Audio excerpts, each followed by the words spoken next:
شاهمیر، پسرم کجا داری میری؟ پیش دوستم مامان. آخه پسرم، امروز باید با هوری برین خونه آقا شفیع. برای مادر زن سلام. چه نیازی است مامان؟ این همه مراسمایی که گرفتین بس نبودن؟ نه پسرم، این رسم خیلی مهمه.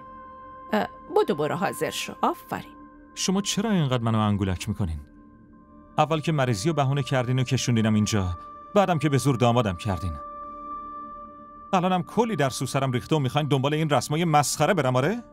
آروم حرف بزن. مادر جان بشنوه یه مصیبت دیگه شروع میشه.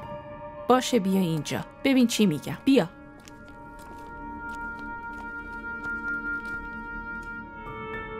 ببین شاهمیر، پسرم، هر چیزی که شده دیگه گذشته.